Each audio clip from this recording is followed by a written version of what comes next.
दोस्तों, हमें गियरों का नाम याद रखना और गियर देकर उसका सही नाम बताना बहुत ही मुश्किल लगता है। कभी हमें गियर का नाम याद नहीं आता है तो कभी नाम याद आता है तो उस नाम के गियर का फोटो हमारे दिमाग में नहीं आता है। क्योंकि मैं भी एक फिटर हूँ तो मुझे भी यह समस्या पहले बहुत ही होती थी। तो फिर मैंने गियरों के उत्पत्ति के इतिहास को पढ़ा और आज मुझे कभी भी गियर को लेकर कोई समस्या नहीं होती है। दोस्तों, आज के इस वीडियो में हम गियर की उत्पत्ति और हमें अलग अलग गियरों की आवश्यकता क्यों पड़ी इसके बारे में समझेंगे। दोस्तों, गियरों का इतिहास तो बहुत ही पुराना है। इसका एग्जैक्ट सही समय बता पाना बहुत ही मुश्किल है। लगभग 4वीं शताब्दी ईसा पूर्व में गियरों का सबसे पहले उपयोग देखा गया था। उस समय गियर लकड़ी और कांसे से बनाए जाते थे जिसका उपयोग फसलों की सिंचाई में किया जाता था। फिर 13वीं शताब्दी में गियरों का इस्तेमाल समय देखने वाले घड़ियों में किया जाने लगा। इसके बाद 17वीं और 18वीं शताब्दी में औद्योगिकी क्रांति शुरू हुई जिसमें गियर का इस्तेमाल तेज़ी से बढ़ने लगा। अब गियरों को धातु से बनाने जाने लगा और इसकी डिजाइनिंग में सटीकता लाया गया।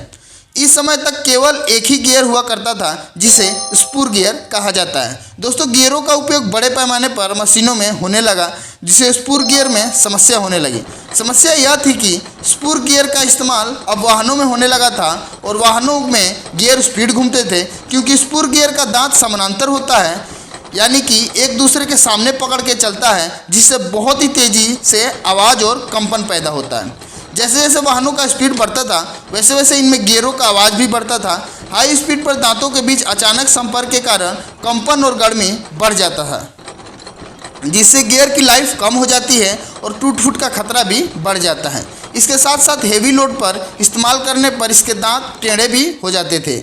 इसी समस्या को दूर करने के लिए हेलिकल गियर का विकास किया गया। स्पूर गियर में जो दांत सीधे हैं उसे अब तिरछा कर दिया गया जिससे गियर के एक दांत दूसरे गियर के दांत के कांटेक्ट में आते आते पहले गियर का दांत अपना कांटेक्ट छोड़ देता था, जिससे आवाज़ और कंपन दोनों ही समस्या खत्म हो गई और इसका नाम हेलिकल गियर रखा गया। हेलिकल गियर में दांतों का संपर्क क्रमिक रूप से होता है जिससे यह ज़्यादा स्मूथ और कम शोर के साथ चलता है। इसकी डिजाइनिंग हेवी लोड को संभालने में सक्षम बनाती है क्योंकि इसमें दांतों के बीच कई संपर्क बिंदु होते हैं।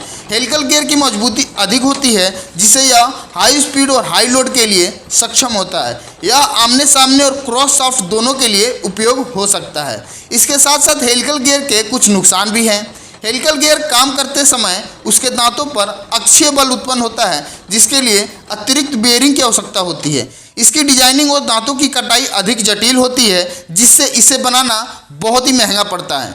हेलिकल गियर को सुचारू रूप से चलाने के लिए लुब्रिकेशन की आवश्यकता होती है। हेलिकल गियर में अक्षीय बल पैदा होता है जिससे इसकी लाइफ कम हो जाती है और यह हेवी लोड पर ज़्यादा दिन तक नहीं टिक पाता है। इसी समस्या को देखते हुए डबल हेलिकल गियर का निर्माण किया गया।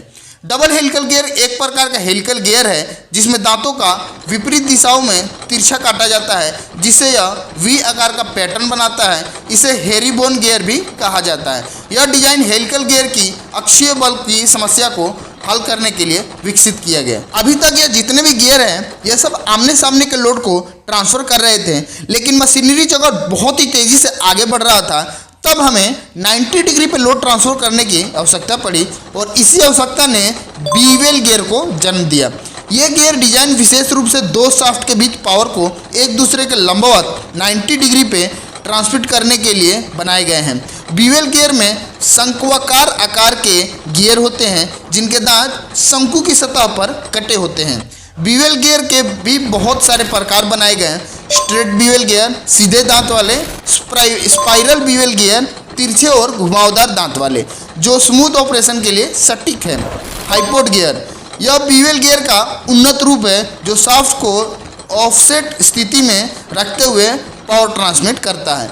बीवेल गियर 90 डिग्री पर लोड बहुत ही बढ़िया से ट्रांसफर कर रहा था, लेकिन इसमें भी एक समस्या थी कि यह आरपीएम कम नहीं कर पा रहा था, इसलिए वॉर्म गियर को डिजाइन किया गया। वॉर्म गियर लोड को 90 डिग्री के साथ साथ आरपीएम को भी बहुत ही ज़्यादा कम करता है। इसका डिजाइनिंग बैक ड्राइविंग यानी कि एक्सल को उल्टा घुमाने से रोकता है। इसी प्रकार जैसे जैसे हमारे पास समस्या और आवश्यकता आने लगी वैसे वैसे गियरों का निर्माण और डिजाइनिंग में भी चेंज होते गया। दोस्तों, ये थे गियरों की कुछ कहानी। अगर आपको वीडियो इन्फॉर्मेटिव लगा हो तो प्लीज़ सपोर्ट कीजिए। फॉलो का बटन दिख रहा है तो फॉलो कीजिए, सब्सक्राइब का बटन दिख रहा है तो सब्सक्राइब कीजिए।